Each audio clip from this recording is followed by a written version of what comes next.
Hey everyone, welcome back.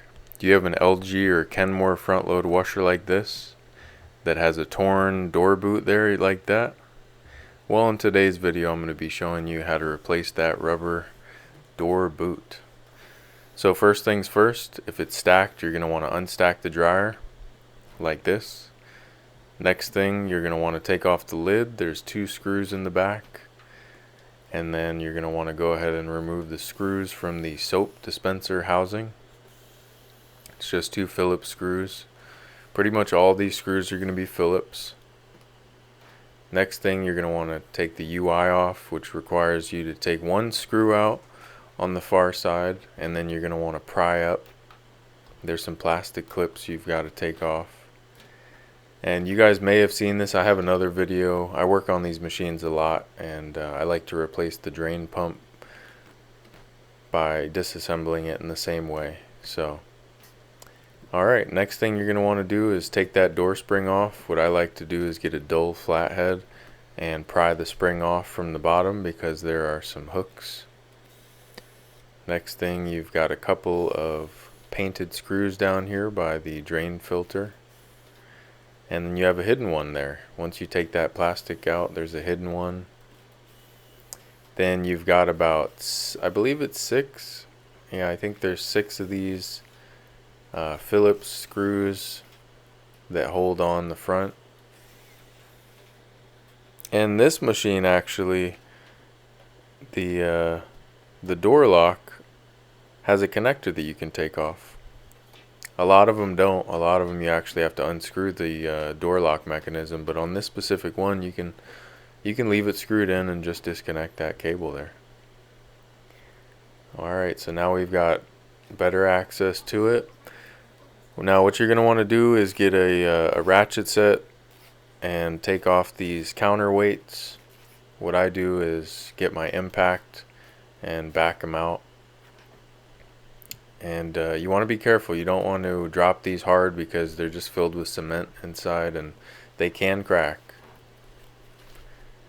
So what I'm doing right now is I'm basically checking to verify that this is the correct door boot, because sometimes you order one thing, they send you another. So what I like to do is hold it up next to it, look at all the orifices, all the hoses, all the holes, and make sure everything lines up, which in this case it did. So next thing you're going to want to do is get some pliers and remove that clamp. Just slide it up the hose, and then you're going to want to remove it from that yellow plastic piece or orange plastic piece. You can see there's a few of these. I like to use these adjustable channel locks. Then you actually have an inner spring, so you can pry that off with the flathead again. And then there is that recirculation water contraption there. So you just want to pop all that out. Now to put this new one on, this isn't the easiest repair. A lot of people think it's as simple as just swapping it out. Oh yeah, just swap it out real quick. But they don't realize you actually have to take the machine apart like this to do it. So there's a channel. There's like a tongue and groove type of a thing going on where the outer tub has a plastic ridge, and then you want to take the rubber of the door boot and slide it on and make sure that it seats properly into place, because essentially this door boot keeps the water inside the machine. This is what keeps the water inside. Now I'll be honest with you guys, this is probably the hardest part of this whole repair. And it's not necessarily that it's hard, it's tricky. Sometimes these cooperate, sometimes they don't. This one actually was not cooperating, which I was kind of surprised because the last one I did before this went by much smoother. So something I've learned to help out a little bit is to get some pliers and kind of bend that hook a little bit so it's not quite as sharp of an angle. But essentially, and you can get these pliers on Amazon, but essentially what you want to do is you're trying to expand that spring, so you're stretching it. You're pulling the hole towards the hook, and you're trying to get that hook into this hole, and then that secures the whole door boot on the outer tub.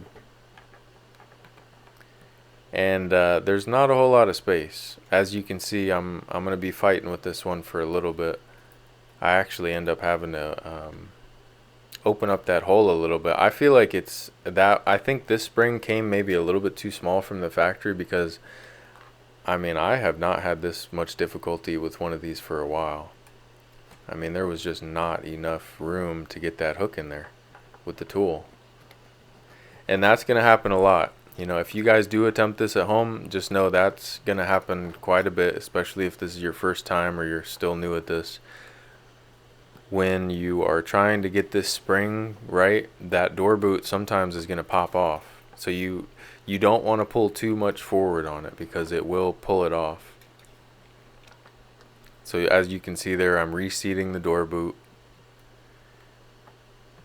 I'm trying to use one hand to hold the pliers, the other hand to get it all lined up, and then I'm trying to guide that hook into the hole, which it's not easy.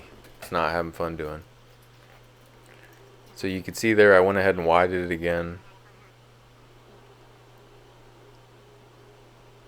And you want to make sure you get that door spring in the channel, because there's a channel, and if you don't get it in there, then the door boot's going to pop right off and you're going to have a leak.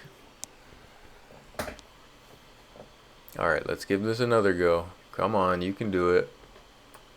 It's right there. I mean, it's right at the hole. It's just, it's not going in. It's like it's too big with that tool in there. So the way that I ended up doing it was, I get it lined up, and then I kind of have to move at an angle to get that tool out of there. So here it's almost in there, but it's not quite in there enough. And there it goes. It finally goes in. Wow, let me tell you, I was relieved, because that is one of the most difficult parts of this repair. And sometimes it's smooth. I mean, sometimes it goes right in. Alright, so now that that's finally on there, you verified it's all good, it's secure, it's snug. You're going to want to put this metal water thing back on. Sometimes they go in easy, sometimes you need a little help. So for me, what I'm about to do is I'm actually about to go get a little bit of soap to help lube it up to go in that hole. Because dry rubber and dry plastic don't always want to go in together. As you can see there, it's kind of getting hung up. So yeah, here we go. I'm like, hey, do you have any soap? Okay, great. Yeah, let me just get a drop or two, and boom, it goes right in. As you can see there. That's a little trick of the trade I've learned, is sometimes it's good to use a little bit of soap to help lube things up. And I like to, so the order I like to do it in is I put the spring on, and then I put that black water system on, and then I put that lower hose on. Because if you do it in a different order, then you kind of have to fish that spring in, or you've got to move things around, reconnect, disconnect. So now what I'm doing is I'm putting the hoses back on, I'm putting the clamps back on. And a little pro tip here is you want to put those clamps on exactly how they came off. You're going to see the indentations and the marks on the rubber hoses, and you're going to want to put those clamps exactly how they came off. That way you don't risk any leaks. So now that we got all those done, putting the counterweights back on, what you do is you get them lined up, and then you get the screws started. And yes, you see me using an impact, but I'm not just hammering away. You know, I'm not just holding that trigger as long as I can. Essentially what I do is I just snug them up. I'm just snugging them up. I'm not doing it too much, because yes, you can crack the tub. And how do I know? Experience. Alright, yes, it's happened before. So yeah, don't just crank down on those. You want to get them snug. Yeah, you want to get them good, tight, and snug, but you don't want to just hammer away at them. You're not going crazy. You're screwing into plastic here. So yeah, just snug them up. And then after I get them all done, I go ahead and just make sure that they're all good, nice and snug. Just a couple clicks. And as I work, I like to put things away once I don't need it. It just helps me. That's my workflow. That's my organization. Alright, so the hard part's over. We're putting it back together. So you put that door lock mechanism plug back in. You want to go ahead and put that front panel back on. There's that little metal clip you saw there near my thumb. That kind of holds it for a second while you put the screws back in. And again, with these, you don't want to torque these down too much. You don't want to just crank on them and hammer them in. I have my my choke on this screw gun set to about 12 maybe, because I've actually seen these from the factory where they have put them in so much that the screw will not come out. I don't know what they did, but they must have impacted them. So you guys can see I'm not even using the impact. So yeah, I'm just doing everything in reverse, putting it back together. Alright, so now we're at this door spring. This one's not nearly as bad. This one is way easier than that inner one. So there's another channel, tongue and groove type of a thing where the rubber goes around it, it seats, and then you have to take this spring and put it in the channel. What I typically do is I take my knee, you saw there I put my knee pad up, I take my knee to hold one side while I then take my dull flathead, keyword dull flathead, put it in one of the loops on the side of the spring to expand it, and then pull away while my other hand pushes the spring into the channel. Now we're reconnecting that UI.